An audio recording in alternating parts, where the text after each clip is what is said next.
By now, you've probably seen the headlines about a massive new law backed by Donald Trump, officially called the One Big Beautiful Budget Act. Now, depending on where you get your news, you may have heard of it described as a tax cut miracle or a cruel budget disaster.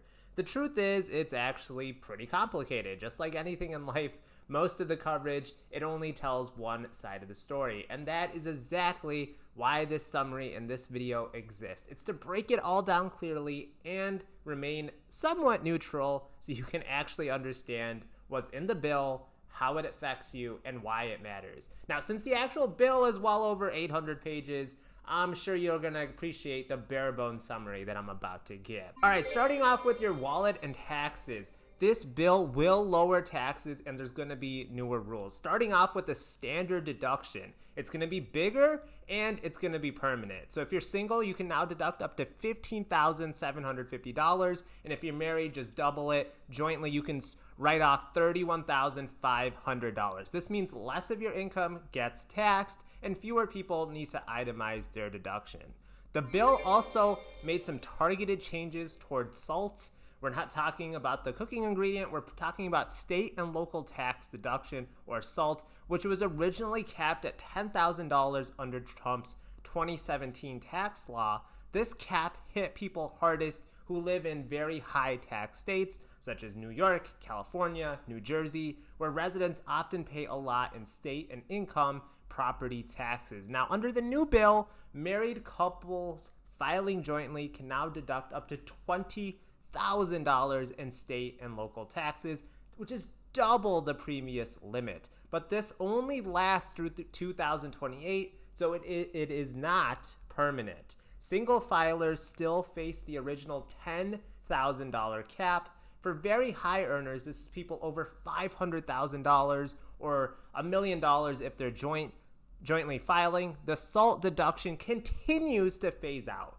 meaning the wealthiest households see little to no benefit. In short, this is a partial SALT cap relief, not a full repeal. It helps middle and upper class income households the most in high tax states, particularly married couples, but keeps strict limits in place for high earners. Now, if you're working those long overtime hours, you might like this. The overtime pay is now tax-free with some limits. So you can now exclude up to $12,500 if you're single or $25,000 if you are filing jointly of qualified overtime pay. So if you work 50 hours, only those extra 10 hours of overtime are going to be subject to this. They're subject to income phase-outs as well, so higher earners won't qualify as much as lower earners. This is great for nurses, warehouse workers, delivery drivers, and anyone else doing extra shifts.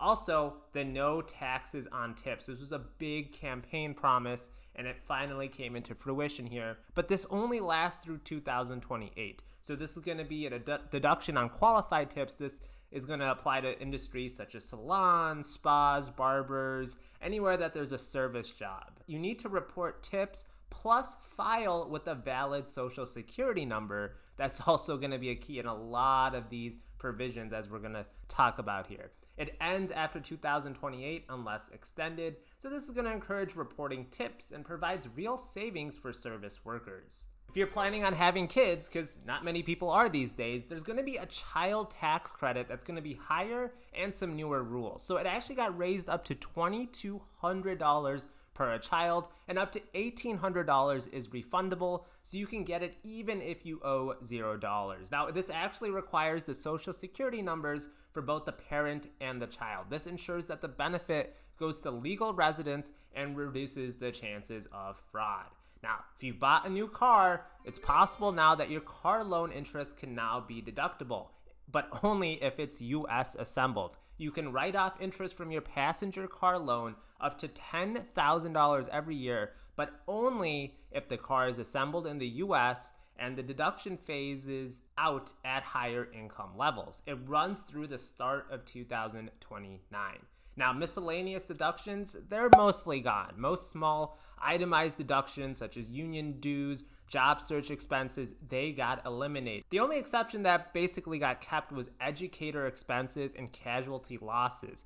Casualty losses are now expanded to include state-declared disasters, not just federal ones. All right, family and young adult savings, the Trump accounts. These are the flex savings. You can now contribute up to $5,000 a year per child. There's no upfront tax deduction, but withdrawals are tax-free after age 18 if used for college or educational purposes, a first-time home purchase, and as well as starting a business. Think of this as a flexible 529 plan with more real-world options. This could become a powerful tool for young families. Of course, just the overall child care credit becomes bigger and more flexible. It covers up to 50% of eligible child or elder care expenses with a higher cap. It's still subject to progressive phase-outs for higher income households.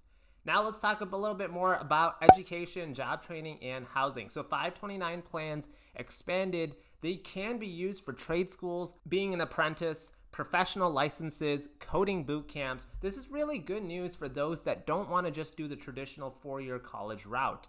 It also increases the low-income housing tax credit.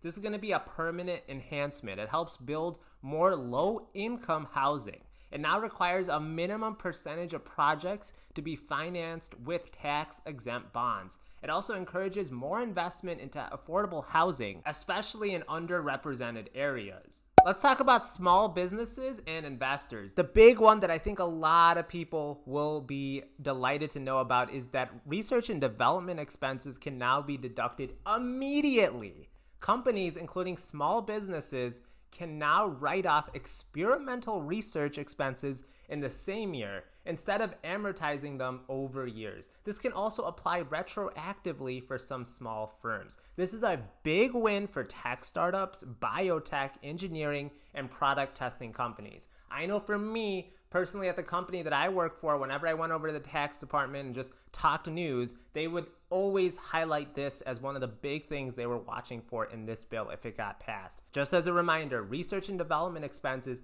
can now be deducted immediately. This is going to be one of the big impacts of this bill that we'll talk about years from now. Also, what about the opportunity zones? They got enhanced. This program is now permanent. It's designed to bring investment into distressed communities, including new rules for rural areas. It has stricter reporting requirements on capital usage, and this should encourage more transparent, long-term investing in poor neighborhoods. And startup investments just got better. The gain exclusion on qualified small business stock has been expanded. The holding period has been reduced from 5 years to 3 years. The asset limit was raised from $50 million to $75 million.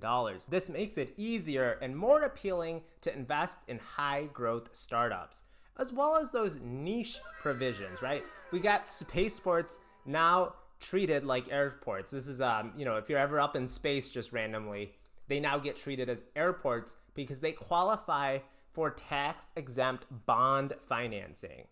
There's also manufacturing and transfer taxes on firearms. Those have been reduced. Again, these are some very niche industries that got very targeted incentives. Let's talk about benefits. Let's talk about SNAP, Medicare. There's tougher requirements now. So SNAP, or food assistance, got tightened. You must now meet work requirements if you are an able-bodied adult without dependents. And then internet and cell phone expenses are no longer counting toward excess shelter deductions. This could reduce the amount of benefit amounts and shift more costs to the states. When we talk about Medicare, you now must show that you're really a resident. You can't set up Medicare benefits in a state where you don't live. This also requires community engagement, like job training or volunteering for some people. It basically adds a workfare component to benefit eligibility. Moving on to the next topic of immigration and border enforcement. Over $100 billion is going toward Border Patrol and ICE. This includes wall construction, border tech, detention centers, and hiring more agents. This is a massive funding to speed up deportations and tighten control. There's also new immigration fees and a remittance tax. So $100 now for fees for asylum seekers, green cards, and temporary work programs. And there's a 1% tax on any money that gets wired abroad to families, aka a remittance. There's also going to be a lot of reductions in benefits for non-citizens. This cuts off access to child tax credits, to SNAP benefits, to Medicaid, housing aid, and Obamacare subsidies. These changes apply even for many legal immigrants that are here. Another area that got hit hard is energy and the environment. The clean energy incentives got rolled back. There's many Inflation Reduction Act tax credits for solar panels, EVs, and green tech that got removed. This could slow growth in renewable energy industries and raise prices for eco-friendly tech. When we talk about defense and security, this got a massive military boost. Over $150 billion for defense funding. This includes new ships, missiles, and space systems. There's also the development of a Golden Dome. This is a missile defense network very similar to Israel's Iron Dome. And there's also bonuses plus housing for agents and troops. So this is more money that's going toward ICE agents, military personnel, and their families. This includes retention bonuses and housing upgrades. Of course, we have to talk about debt and the fiscal outlook. So the debt ceiling just got lifted by $5 trillion. This prevents defaults, but removes the cap through at least 2029. But it also adds $3 to $4 trillion to the national debt. According to the Congressional Budget Office, this is primarily due to the permanent tax cuts, the big increases in border and military spending, as well as the expanded businesses and family benefits. So let's break this down. If you are somebody who is a worker with overtime or tips, there's going to be less taxes on your extra income. If you are a parent, there's going to be bigger child credits plus a $5,000 a year Trump account. If you are a freelancer or gig worker, you just got a permanent 20% tax break. If you are a small business startup founder, you got better stock incentives, research and development write-offs, and expanded asset thresholds. If you are somebody who gets SNAP or Medicaid, well, there's now just going to be tougher work rules and there's going to be new engagement requirements. If you are an immigrant or mixed status, there's potentially going to be higher fees and fewer benefits for you in the future. If you're somebody who really loves the environment, there's going to be fewer clean energy incentives. If you're somebody that's really into national defense and national pride, well, you just got a ton of money because they spent a lot of money on big military and border investments. If you want the TLDR version of this bill locks in many of the initial Trump-era tax cuts and adds new working class and small business perks. It increases border and military spending. It tightens access to welfare and immigration benefits. It could mean more money in your pocket, easier investing, and more personal responsibility, but it also means higher national debt and reduced help for the most vulnerable. This video took a lot of time to research and put together. Please be sure to hit the like button for a small-time YouTuber. Please leave a 5-star review. Join the Patreon to get access to my full $260,000 plus portfolio. And let me know what you think of the bill in the comments below.